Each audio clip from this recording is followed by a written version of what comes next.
지난 한 주간 동안에 미국 종교계를 흔든 뉴스 하나가 있습니다. 그것이 무엇이냐면 퀴버풀이라고 하는 근본주의적인 기독교 운동이 있는데 그 운동에서 도망쳐 나온 비키 게리슨이라고 하는 여인에 대한 그런 이야기입니다. 이 퀴버풀이라고 하는 것은요, 이 그냥 단어 그대로 그 영어 단어를 직역하면 그 전통에 화살이 가득 차 있는 상태를 말하는 것입니다. 퀴버가 그 화살통 있지 않습니까? 화살통이고 거기에 화살이 가득 차 있는 상태. 이분들이 시편 127편에 나오는 말씀인데요. 젊은 자의 자식은 장사의 수중의 화살 같으니 이것이 그 전통에 가득한 자는 복되도다. 여러분 이 말씀 기억하시죠? 여호와께서 성을 지키지 않으시면 이렇게 따라 나오는 그 말씀입니다. 이 말씀을 문자적으로 일단은 받아들여요. 그래가지고 이 무브먼트 이름도 퀴버풀입니다. 하여간 전통에 활을 가득 채우자. 이분들은 어떤 종류의 피임도 거부하고 일단 소위 말하니까 주시는 대로 아이를 많이 낳는 것을 일단 목적으로 합니다. 거기에다 더해가지고 이제 구약 시대의 족장들 있지 않습니까? 아브라함, 이삭, 야곱 같은 그런 족장들의 모습을 아주 이상적인 모습으로 받아들이고 또 신약 성경 가운데 가정에 대해서 가르치는 그런 몇 구절들을 과도하게 문자적으로 적용을 해가지고 이제 그것이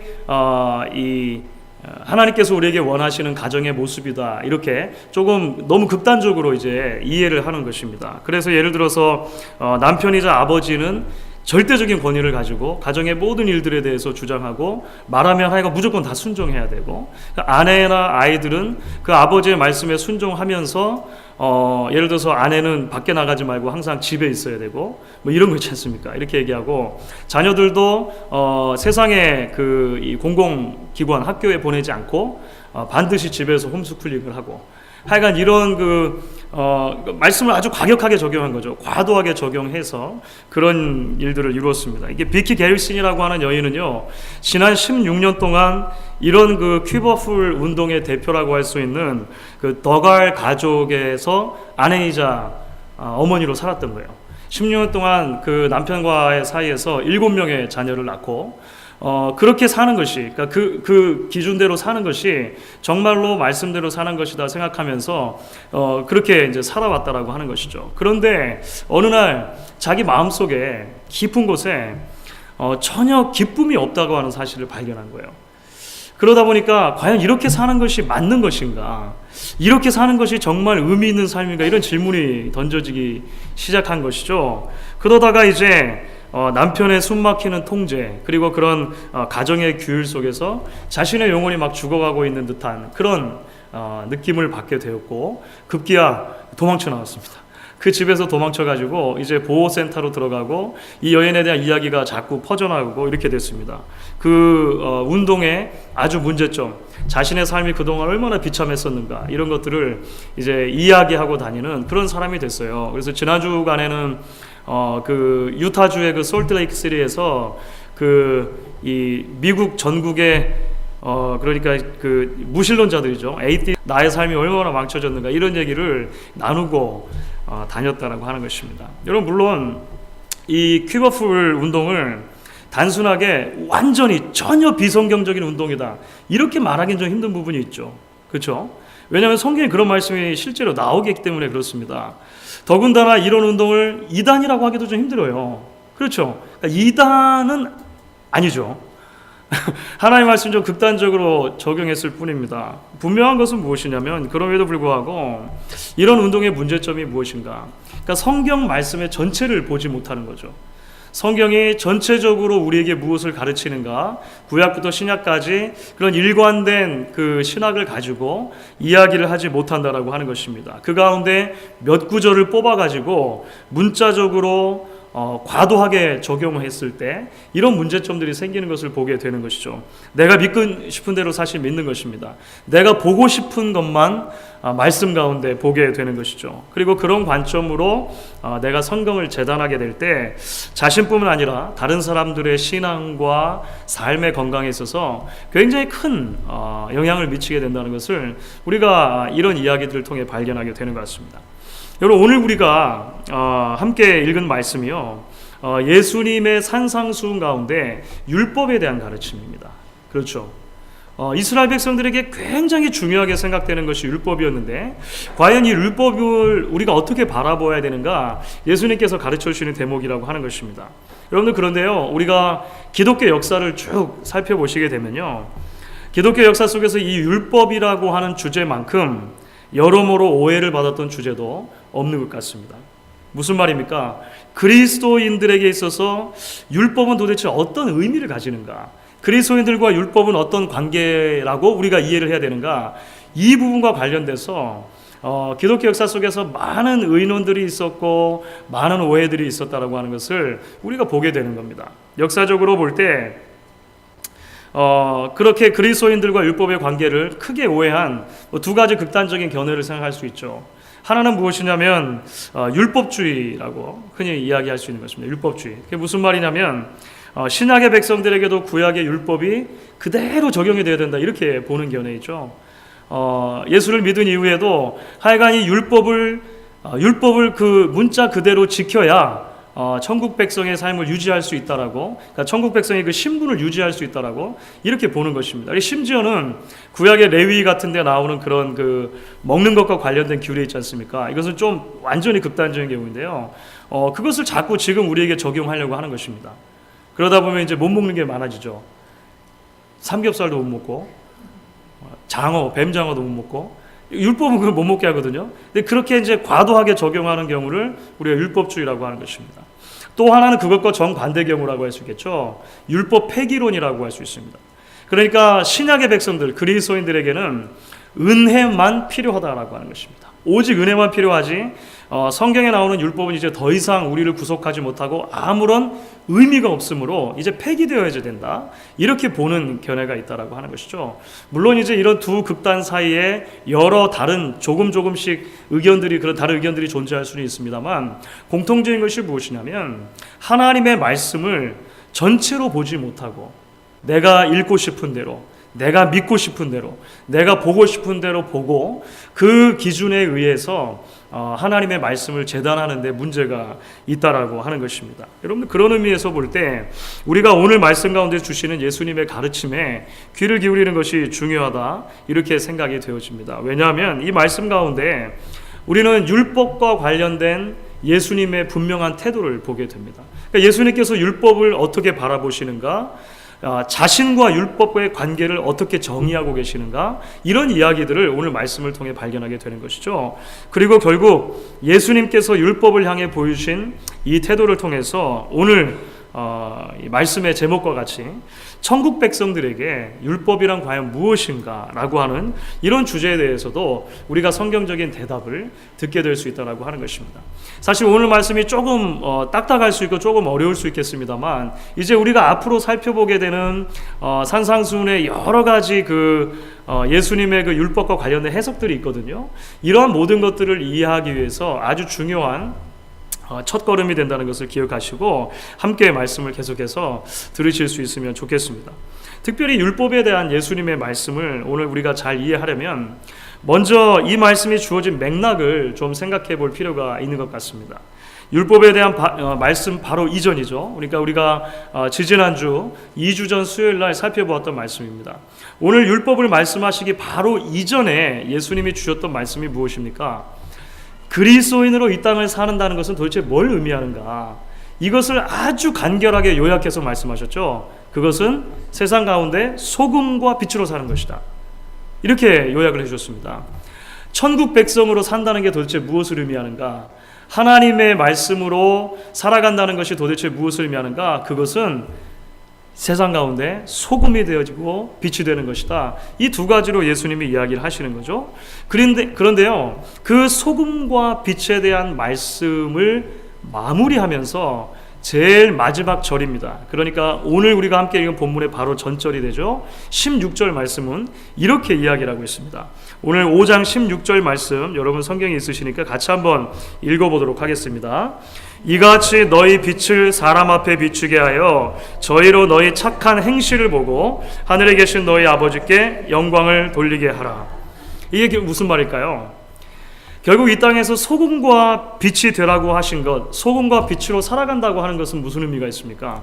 착한 행실을 갖는 것이죠. 그렇죠?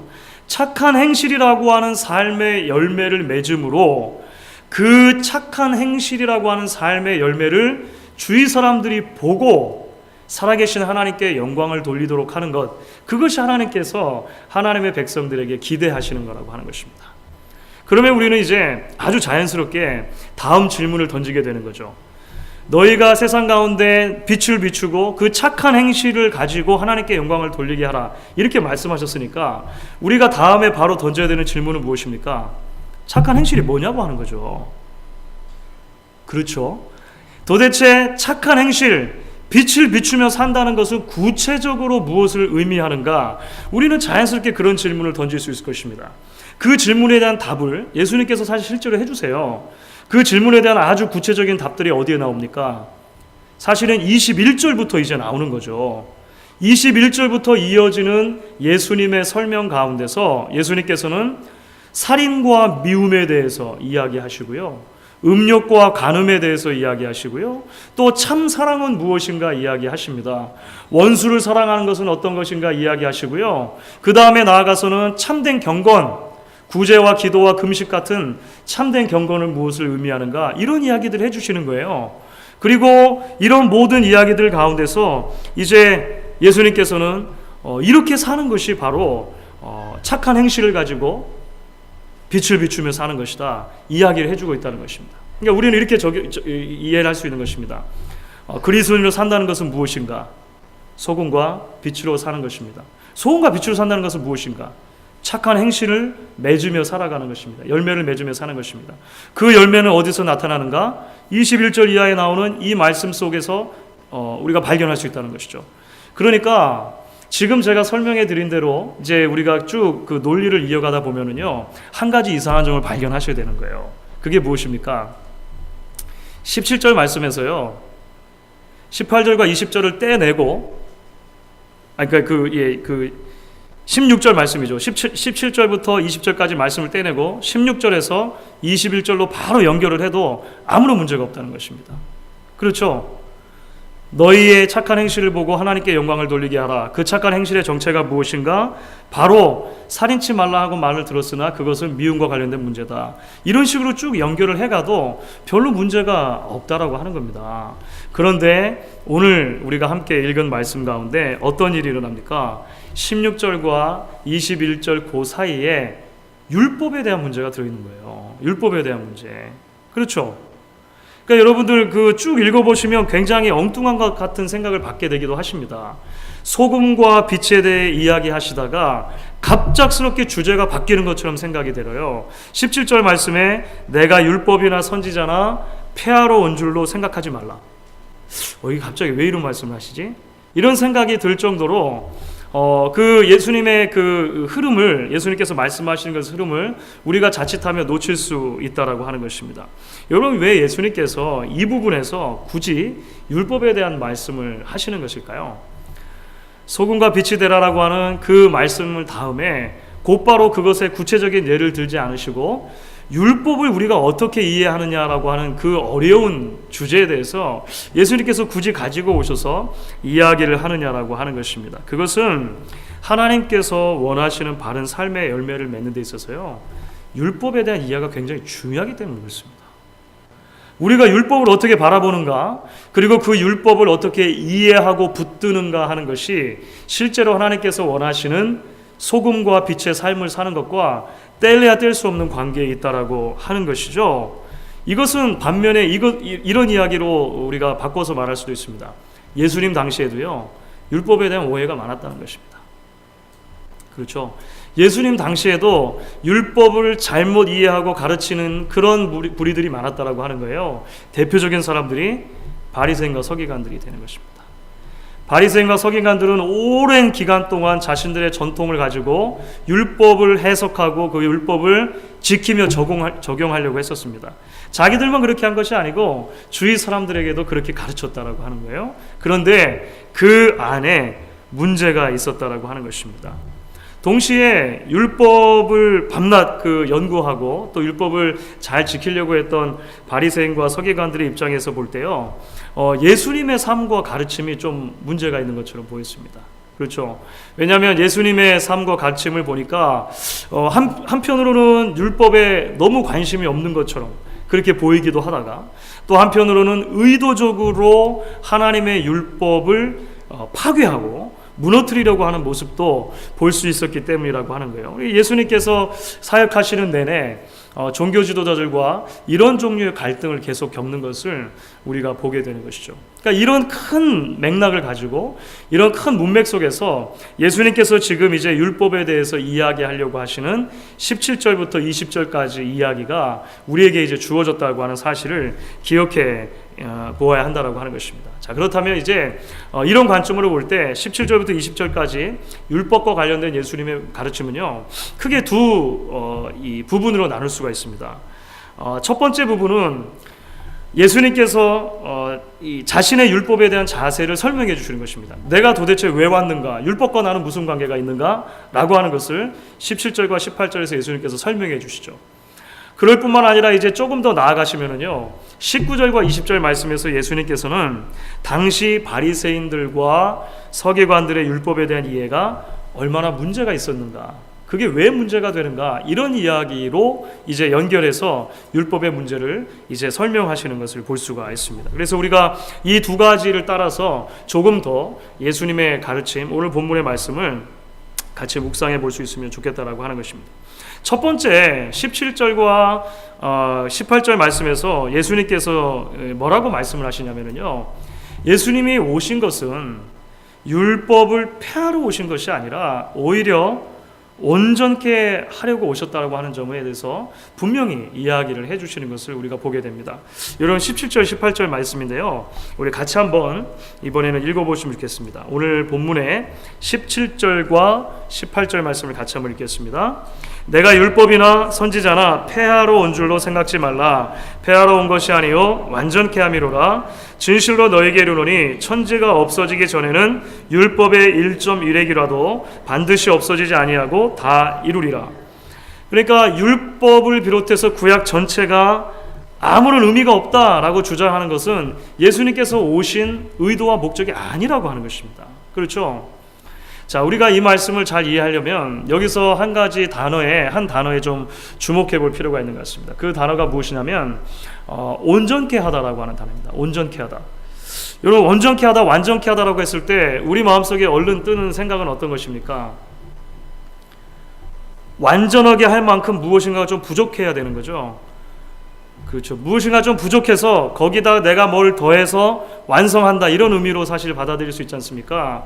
그런데 율법과 관련한 예수님의 말씀은 그런 의미는 아닙니다. 그러니까 말하자면 예수님께서 율법을 완성케 하러 오셨다, 이 말씀이 율법 자체가 문제가 있어서, 그렇죠, 하나님께서 주신 율법에 좀 하자가 있어서 이제 예수님께서 오셔서 그 부족한 부분을 메꾸시고 완전한 상태로 만드셔야 된다, 이런 의미가 아니라고 하는 거예요. 예수님께서 말씀하셨을 때 완전케 한다라고 하는 의미는 순종과 관련된 것입니다. 순종.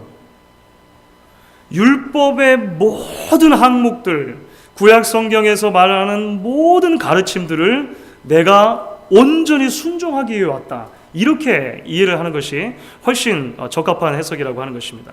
예수님께서 왜 오셨는가? 율법을 무시하고 율법을 없애고 율법을 건너뛰고 하나님께로 가는 길을 가르쳐주기 위해 오신 것이 아니라, 예수님께서 1차적으로 오신 목적은 이 율법을 본인이 완전하게 순종하시는 거죠.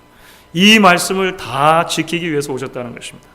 자, 여러분, 산상수훈을 처음 설교할 때부터 말씀드렸던 부분이 있습니다. 산상수훈이라고 하는 말씀 자체가 마태복음 5장, 6장, 7장에 걸치는 이 석장에 걸친 예수님의 특별한 가르침 자체가 이렇게 살아야만 구원을 얻을 수 있다라고 하는 천국 백성의 조건으로 주어진 것이 아니라는 것이죠. 그 이야기를 몇 차례 말씀을 드렸습니다. 왜 그렇습니까? 죄악된 인간이 아무리 힘쓰고 노력해도 율법을 완전히 지킬 수가 없기 때문인 것입니다. 율법이 그 자체로 문제가 있어서 우리가 못 지키는 것입니까? 아니죠. 우리의 죄가 그만큼 크고 그만큼 깊기 때문에 하나님 말씀대로 살지 못하는 것입니다. 사실 구약의 역사를 우리가 살펴보면 그러한 결론에 우리가 도달하게 되는 거죠. 구약의 역사가 쭉 흘러가면서 마지막 말라기를 닫을 때까지 우리가 이스라엘 민족들, 그러니까 하나님의 선택받은 사람들의 삶 속에서 발견하는 것이 무엇입니까? 하나님의 말씀대로 사는데 실패한 예를 보게 되는 것이죠.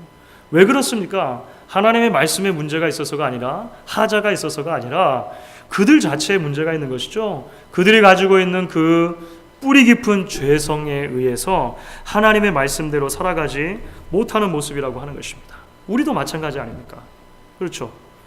우리 중 누가 하나님께서 우리에게 주신 율법을 하나도 남김없이 하나님의 말씀에 온전하게 순종하면서 살아갈 수 있는 사람들이 있느냐라고 하는 것입니다. 물론 어떤 날은 하나님의 말씀을 좀 순종하는 것처럼 느껴질 때가 있어요. 신앙의 컨디션이 좋은 날이죠. 아침에 일어나는데 왠지 성령 충만한 같은 느낌이 들고, 그죠? 일터까지 가는데 자꾸 찬양이 부르고 싶어지고, 그런 신앙의 컨디션이 좋은 날이 있습니다. 반면에요, 신앙의 컨디션이 엉망인 날도 있는 거예요.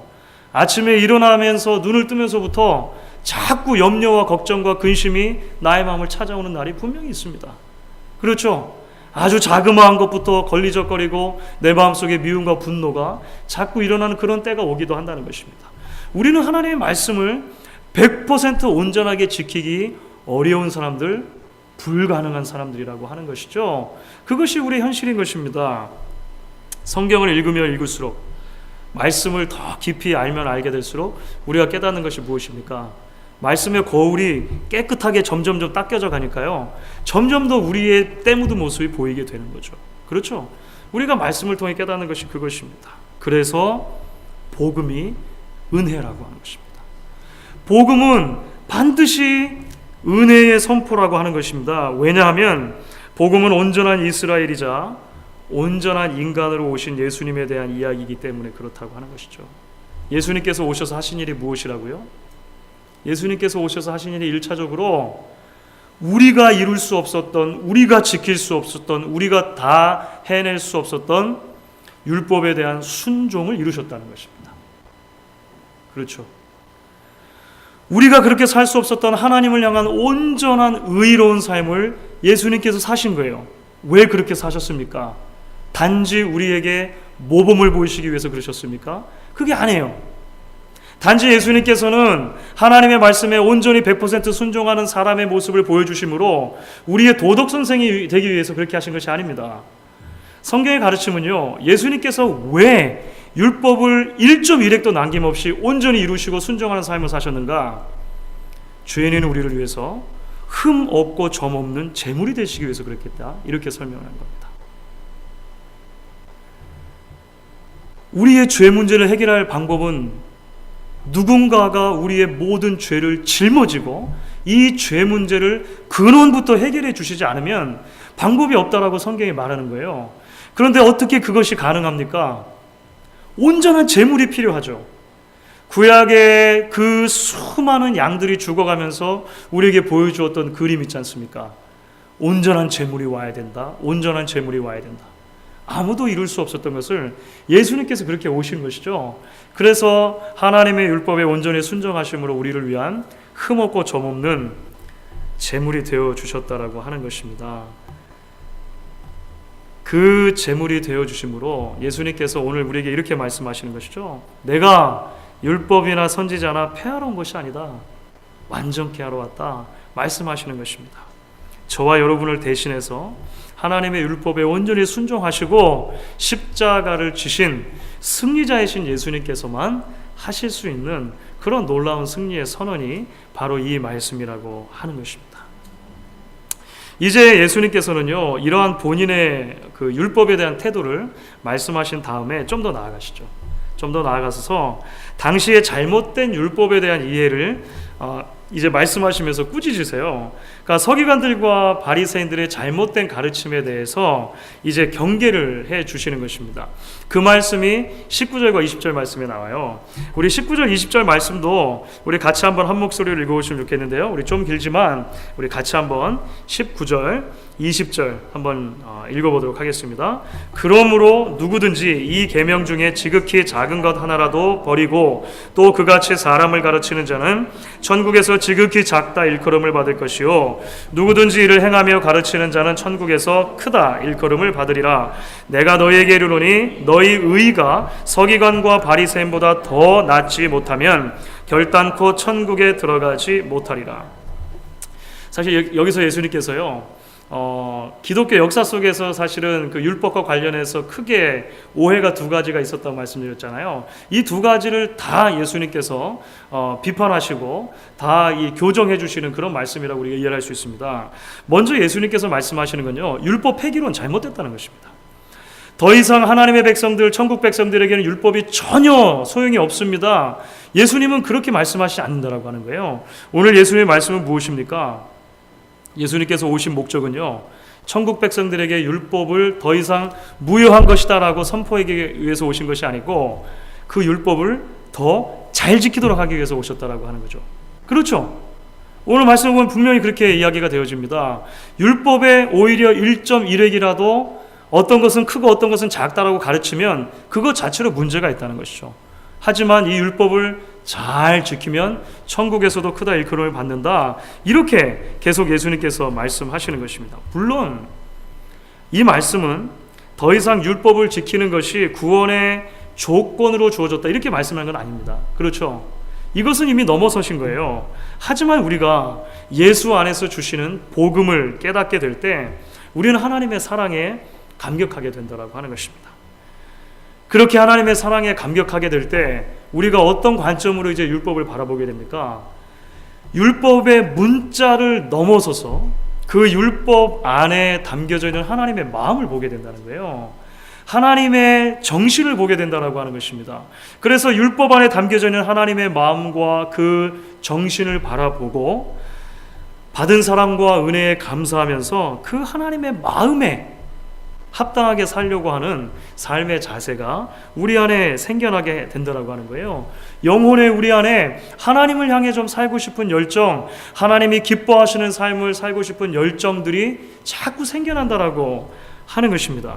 여러분, 앞으로 살펴보시게 될 21절 이하의 말씀들, 아까 말씀드린 그 구절들이 바로 이런 것이죠. 도대체 살인이 무엇인가?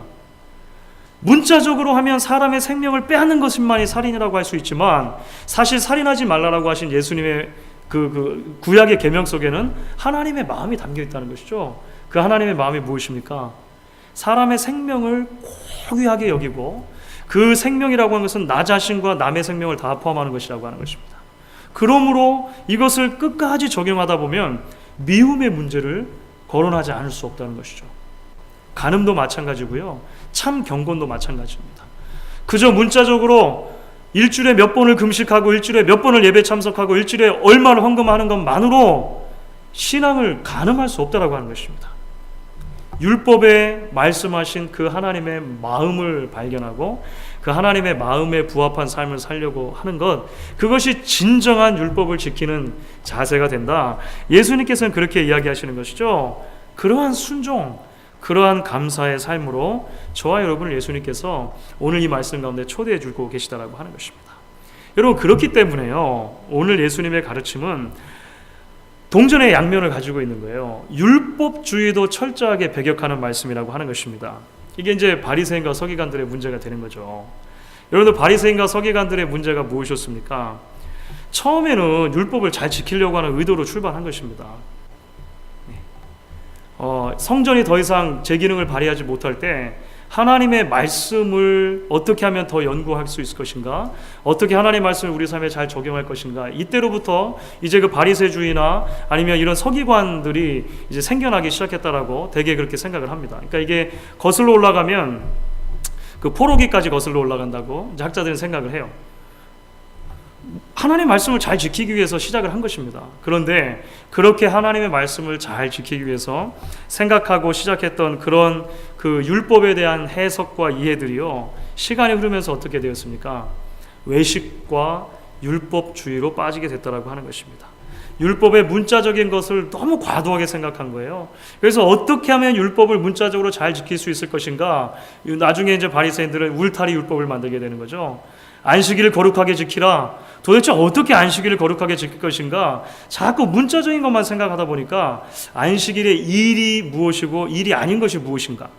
그러니까 몇 마일 이상을 걸어가면 일이고 몇 마일 이하를 걸어가야 일이 아니고, 몇 파운드 이상을 들면 일이고 몇 파운드 이상을 안 들면 일이 아니고 뭐 이런 거를 자꾸 만드는 거예요. 자꾸 만드는 거예요. 그런 울타리 율법이 600가지가 넘게 되었다라고 하는 것입니다. 율법의 문자적인 것에 매이니까 그 다음에 어떤 일을 합니까? 율법 안에 원래 주셨던 하나님의 마음을 잃어버리게 된 것이죠. 하나님의 마음을 잃어버리게 되니까 하나님 사랑과 이웃 사랑으로 요약할 수 있는 그 율법의 명백한 가르침을 이제 문자로만 해석하게 되었다라고 하는 것입니다. 그리고 그 문자대로 살지 못하는 사람들을 보니까 어떻게 돼요?